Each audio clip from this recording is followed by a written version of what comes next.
Nankalazaina omaly ihany koa ny fahatelo amby telopolo taona ny kung fu eto Madagasikara nanamarika ny fotoana ny fisian'ny Rodibe izay nitarina Andriamatora Kotoarjona Voko filohan'ny antoko Madagasikara afaka ity fotoana ity ihany koa dia nahafaniny avy eo anivon'izay antoko izay nanamafy ny foto-kevitra izay ijoroany.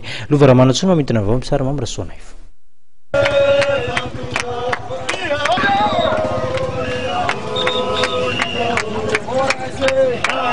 Napetraka Andriamatoa Rakotoarjona Voko filoha nasionaly ny antoko Madagasikara afaka omaly ny système autodéfense locale na ny ADL etsika entin'ny mpanao kung fu iadina amin'ny tsy fisian'ny fandriampahalemana.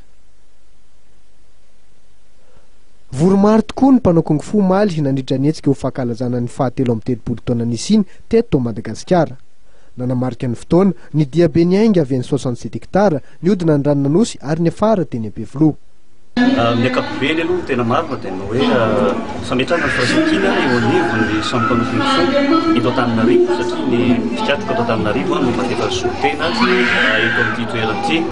Ny zava-dehibe aminay zany dia ny hoe mila fototra izany Madagasikara afaka izany tsy maintsy ampahafantarina ifotony aho hoe inona ny antony nahatonga ny fanangana ny antoko Madagasikara afaka ary tsy maintsy mazava ho azy miainga avy amin'ireo mpikatoka ireo ny fanampahatana ny foto-kevitra. Anisan'ny ny masoana ohatra ny hoe raha tamin'ntirina toy izay dia nivoeny hoe système ADL na le hoe autodéfense locale dia anaparitaka izay io manomboka izao zany satria Analamanga no manatrika eto dia anao andrana eto Analamanga izay satria TDB nangataka hoe maninona no tany Teny Riveste sy Thomas ny Soratena no natao ny andrana.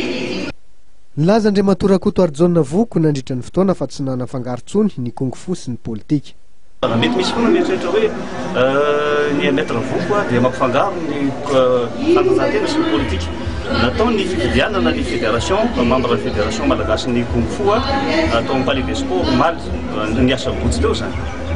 Dia tsy niditra mihitsy intsony ako atao anatin'izay fitantanana ny rafitry ny fédération zay fa tena nipetraka ho ray aman-dreny fa dia ireo tanora vao misontrotra no nampendraketana mba hampiavaka tsara ny atao hoe fédération ambany sport azy fa izany mitarika ny antoko Madagasikara afaka dia mandrindra ny sehatra politika.